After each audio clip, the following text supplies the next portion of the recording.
이런 거를 하나 딱 해가지고 딱 만들면 세금이 반이 준다는데 안 하시겠어요? 저라도 해요.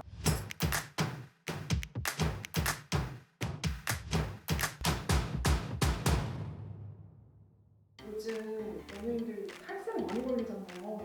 연예인분들이 세무사도 아니고 몰고 걸리는 경우가 대다수일 것 같거든요. 이거는 웹툰 작가. 네. 근데 어떻게 되면 이렇게 되는 건가요? 저도 기사로 봤는데 사실 그거는 종결대 사건이에요. 지금 왜 기사에 나왔는지는 잘 모르긴 하는데 기사를 좀 유심히 이렇게 봤거든요. 1인 법인, 1인 기획사 이런 말이 나오더라고요. 근데 그 말이 되게 많이 하는 것 중에 하나예요. 전편들을 다 보신 분들은 아시겠지만 법인은 저희 아바타라 그랬잖아요. 야옹이 작가분이 계시면 야옹이 작가의 아바타를 한 명 이렇게 세우는 거죠. 이게 이제 1인 법인. 회사는 원래는 주주가 되게 많잖아요. 근데 1인 법인이다 그러면 주주가 한 명이라는 거예요. 근데 겉보기에는 사실 개인하고 다 다를 게 없죠. 근데 이제 이걸 하는 이유가 뭐냐면은 세율 차이가 많이 나요. 특히나 이제 고소득자일수록 세율 차이는 거의 한 2배 가까이 날 거예요. 그러면은 이런 거를 하나 딱 해가지고 1인 법인을 딱 만들면 세금이 반이 준다는데 안 하시겠어요? 저라도 해요. 이것까지는 불법이 아니에요. 어떻게 보면은 법을 잘 이용했다고 할 수도 있고요. 근데 이제 문제가 됐던 걸 보니까 실제로 일하지 않은 친인척을 직원으로 등재를 해서 경비 처리를 했다. 실제로 일을 하지 않았는데 월급 처리를 한 거고 그러면은 이제 비용 처리도 될 수 있겠지만 그 돈을 법인에서 외부로 뺄 수가 있어요. 그렇기 때문에 그런 것도 많이들 하시는 거고 슈퍼카 차량 관련해가지고 그런 것도 좀 문제가 됐었던 것 같고 딱 보면은 어느 정도의 선을 지키면은 사실 문제가 없을 거예요. 그 사건도 다 종결이 돼가지고 이제 어느 정도의 추징금을 냈다라고 기사에서 봤거든요. 저희가 기자료를 다 내고 상사님한테 맡기는데 내 슈퍼카가 문제가 될 줄은 모르지 않아요, 사실. 그렇죠, 네.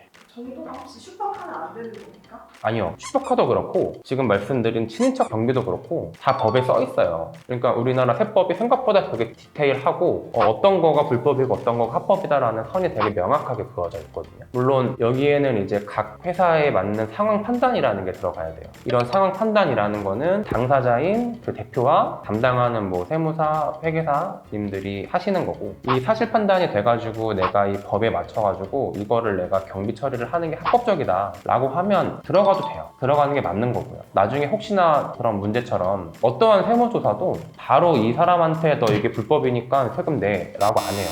너가 이렇게 신고를 했는데 이 신고를 한 거에 대해서 세법에 맞게 너가 한번 소명을 한번 해봐라 라는 기회를 줘요. 무조건. 우리나라의 모든 조사들은 그래요. 그러면 이 조사에서 아까 어떤 기준을 세웠다 그랬잖아요. 그 기준에 맞춰서 우리가 판단한 근거는 이렇고 이게 법적이랑 어떻게 이렇게 매칭이 되고 그래서 우리는 이거에 대해서 합법적이라고 결론을 내려서 이렇게 신고를 들어갔습니다 라고 당당하게 얘기를 할 수 있으면 사실 문제가 될 건 없어요. 근데 이러지 않는 경우들이 많죠. 신고하는 그런 좀 기간도 좀 촉박하고 그런 상황 하나에 대해서 디테일하게 좀 캐치를 할 수가 없기 때문에 왜냐하면은 이걸 담당하시는 그 세무 대리인분들은 되게 일에 바쁘시고 그 대표님들께서는 이러한 세법을 모르죠. 그렇기 때문에 그 차이에서 일어나는 그런 좀 간극 이런 게 좀 있고 이렇게 딱 작정하고 탈세를 하겠다 이런 게 아니라면 보통 이제 이러한 좀 간극들이 좀 있어서 이런 부분들이 좀 있습니다. 그러면 수명이라는 게 네. 제가 웹툰 작가면 저는 막 패션에 신경을 많이 쓰면서 그려야 되는 직종이에요. 그래서 명품 이런 걸 좀 사서 구매를 했다. 그럼 이런 거는 좀 소명이 될 수 있는 거예요? 맞아요. 이게 말씀드렸던 것처럼 사실 판단 사항이 되게 많아요. 실제적으로 딱 조사를 해보면 경비가 어떻게 사업하고 연관이 되는지를 해야 돼요. 예를 들어서 카드 내역을 봤는데 술집 이런 게 되게 많은 거예요. 그러면은 술집에서 누구랑 술을 먹었고 어떻게 해가지고 사업하고 연관이 됐냐 이런 거를 다 진짜 적어 놓으시는 분들도 계세요. 그러면 사실 사업하고 관련이 되는 거기 때문에 어느 정도의 사업성이 인정이 되는 거예요. 비용 처리를 한다고 하는데 그 비용 처리를 하는 기준이 크게 3개가 있어요. 첫 번째는 사업하고 관련이 되느냐, 두 번째는 내가 쓴 비용이 지금 내가 하고 있는 사업하고 통상적으로 인정이 되느냐, 그 다음에 세 번째는 내가 쓴 돈이 내 수익하고 관련이 있느냐. 이 3가지를 봐요. 법에도 나와 있는 판단 기준이고요. 실제로 조사를 하더라도 이러한 기준에 따라서 많이들 이렇게 하는 거죠. 이제 신고를 할 때 내가 쓴 비용, 특히나 큰 비용들이 있으면 이런 거를 꼭 따져보고 신고를 해야 돼요. 근데 사실 아까 제가 첫 번째, 두 번째, 세 번째라 그랬잖아요. 만약에 내가 패션 만화를 그리는 사람이다 라고 하면은 명품백을 샀어요. 한번 대입을 한번 해보는 거예요. 첫 번째, 사업하고 관련이 있냐? 어떻게 짜맞추면 할 수 있겠죠. 그 다음에 세 번째, 수익하고 관련이 있냐? 내가 이거를 사서 내가 써보니까 너무 좋더라. 그래서 만화에 정말 그런 거를 그리게 됐다 해가지고 구독자 수가 엄청 많이 늘었다 라는 객관적으로 입증이 되면 할 수 있겠죠. 근데 두 번째가 문제죠. 이 사업과 통상적으로 관련이 있냐? 만화 산업과 사실 명품백은 그렇게 큰 관련은 없잖아요. 우리가 그냥 상식선에서 봤을 때 그런 식으로 판단을 하는 거예요. 그렇게 해가지고 이거를 담당하는 대표님, 세무대리인, 그다음에 이걸 조사하시는 보호사관 세 분 다 인정을 해야죠. 그래야지 이게 비용이 맞다라고 들어갈 수 있는 거니까.